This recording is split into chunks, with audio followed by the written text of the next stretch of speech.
y resulta que se han perdido 1.200 documentos. Vamos a conversar ese tema con el doctor Andy Carreón, que ya está con nosotros. Buenas noches. Muy buenas noches, Diana, muy amable por la invitación. Bueno, ¿cómo se explica que en esta era de la tecnología y de la virtualidad se pierdan, ni siquiera haya respaldo de 1.200 documentos disciplinarios?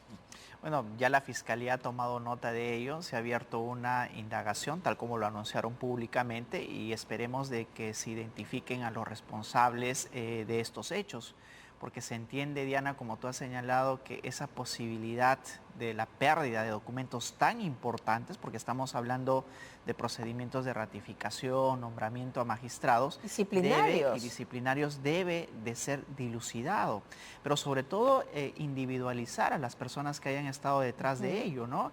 Entendemos de que incluso la anterior Junta Nacional de Justicia, que fue la primera que asumió después de del CNM, debieron de haber tomado desde aquel entonces las prerrogativas o los cuidados necesarios para cuidar y velar por el buen resguardo de esta información.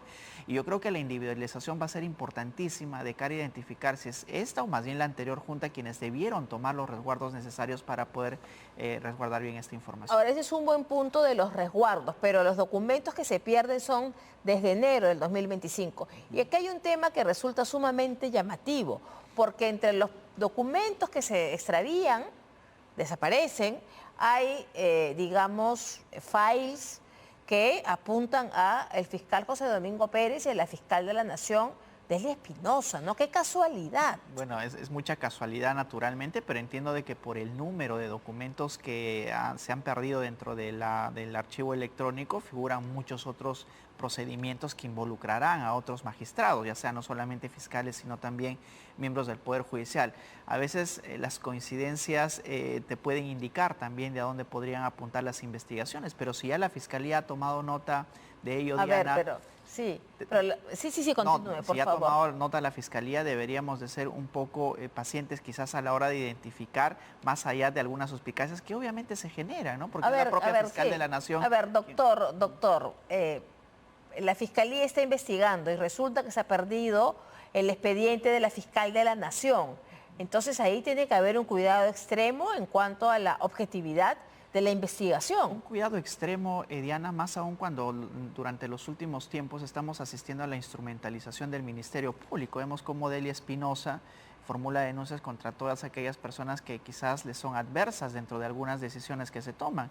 Cuando la Junta Nacional de Justicia toma una decisión en contra de la fiscal de la Nación, ella los investiga. Cuando otra institución toma decisiones, también cumple con investigarlas. Y es por eso que yo creo que se debe de resguardar la objetividad, más aún cuando estamos en un enfrentamiento entre instituciones, que a la primera decisión en contra simplemente se abren investigaciones penales. Yo creo que esto, y tiene razón en ello, debe de resguardarse al menos desde el plano de la objetividad, más aún teniendo en cuenta que la principal involucrada en este enfrentamiento es la fiscal de la Nación. ¿Se pueden reconstruir los expedientes? Ya que antes ha parecido tremenda chamba, ¿no? O sea, un trabajazo, pero se puede... Yo creo que eso depende del nivel informático y de resguardo que ellos tengan, porque lo usual es de que dentro de los sistemas informáticos se generen copias o resguardos que permitan en algún momento recuperar la información.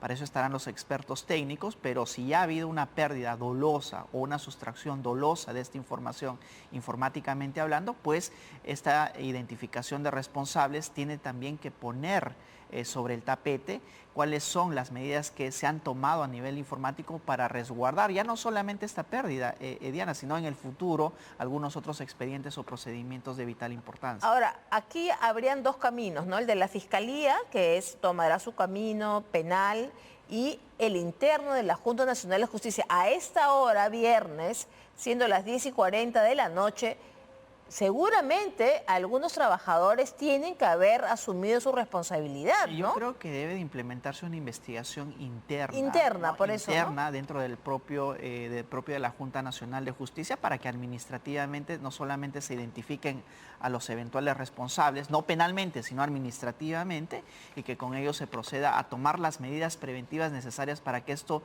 no se vuelva a repetir. Pero yo entiendo de que más bien las medidas administrativas internas deben de caminar mucho más céleramente que las medidas que está implementando la Fiscalía, porque por lo general las decisiones penales tardan mucho tiempo hasta ser tomadas. Definitivamente. Ahora, ya que estamos en la Junta Nacional de Justicia, ¿no?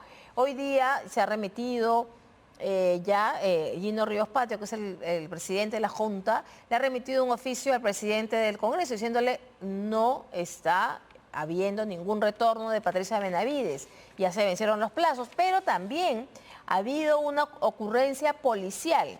El doctor Mario Peña, que es uno de los abogados de la doctora Patricia Benavides, Juan Mario Peña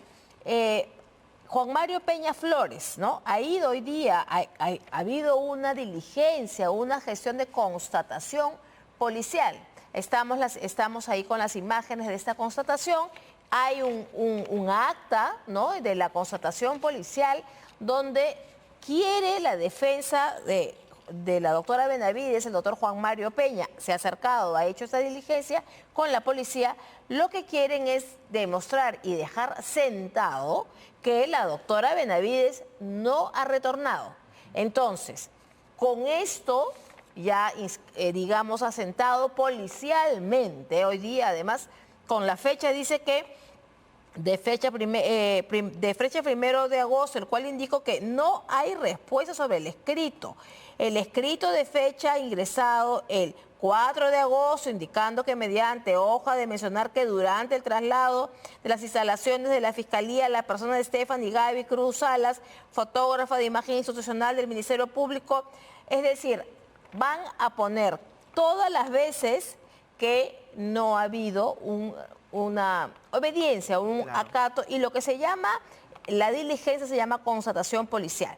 Bueno, ¿qué busca ese documento? Hacer una denuncia constitucional, y según la defensa de la doctora Benavides, la doctora Delia Espinosa estaría en flagrancia, en desacato. ¿Cabría una detención a la doctora Espinosa en flagrancia por desacato? ¿Es esta figura posible? Esa es una pregunta muy interesante, Diana, pero si damos explicación al documento o a las evidencias que se está generando claro, la defensa de Patricia Benavides, este documento, ¿sí? Digamos al acta policial en la que constata que en efecto todavía Patricia Benavides no ha retornado a pesar de las órdenes de la Junta, lo que busca es generar una evidencia de cara, precisamente como tú señalas, a una eventual denuncia constitucional en contra de la fiscal de la Nación.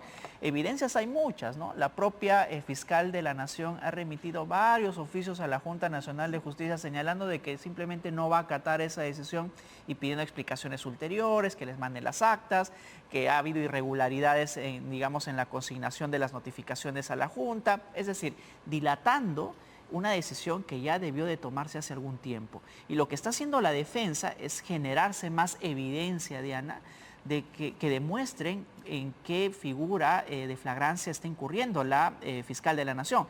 Ahora mismo ella no puede ser detenida, pero hay un punto importante. No puede ser detenida. Hay un punto importante. Recordemos el caso de Pedro Castillo. Cuando Pedro Castillo fue detenido en flagrancia, recordemos de que él tiene un resguardo constitucional, que es la inviolabilidad de arresto. Pero luego, cuando esta incidencia fue analizada por la Corte Suprema señaló, Diana, que incluso el presidente de la República no puede estar por encima de las normas. Ojo que este razonamiento lo aplicó para sustentar precisamente la detención en flagrancia de Pedro Castillo. Ello significa, Diana, de que si el presidente constitucional de la República ha sido detenido por cometer un delito en flagrancia, ¿puede también trasladarse este supuesto a una fiscal de la Nación?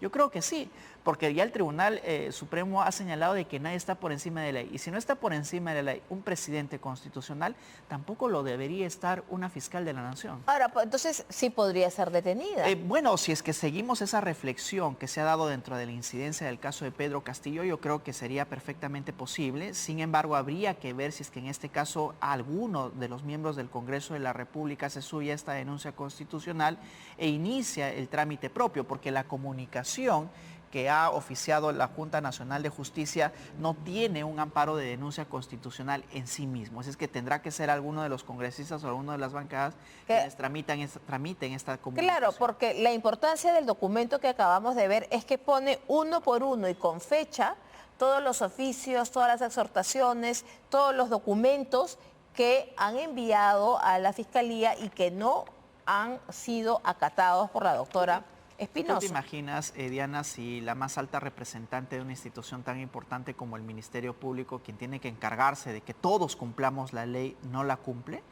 pues entonces la pregunta es hasta qué nivel vamos a llegar de que la titular de una entidad tan importante como esta simplemente dé el ejemplo hacia todos aquellos demás ciudadanos quienes, por ejemplo, no obedecen una orden del Ministerio Público o del Poder Judicial.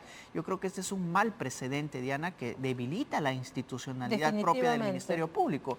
Recordemos de que en su oportunidad Patricia Benavides, cuando fue investigada, fue suspendida y fue destituida del cargo de fiscal de la Nación y de fiscal suprema, ella se fue.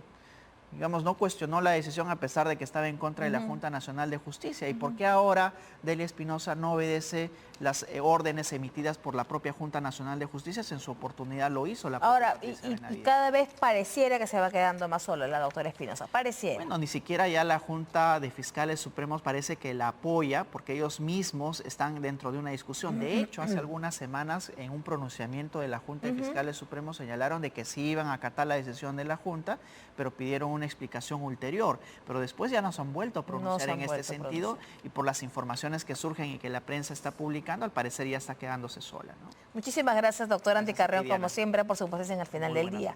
Nosotros hacemos una pausa y volvemos con César Candela, director ejecutivo de la Sociedad Nacional de Construcción e Infraestructura. Volvemos.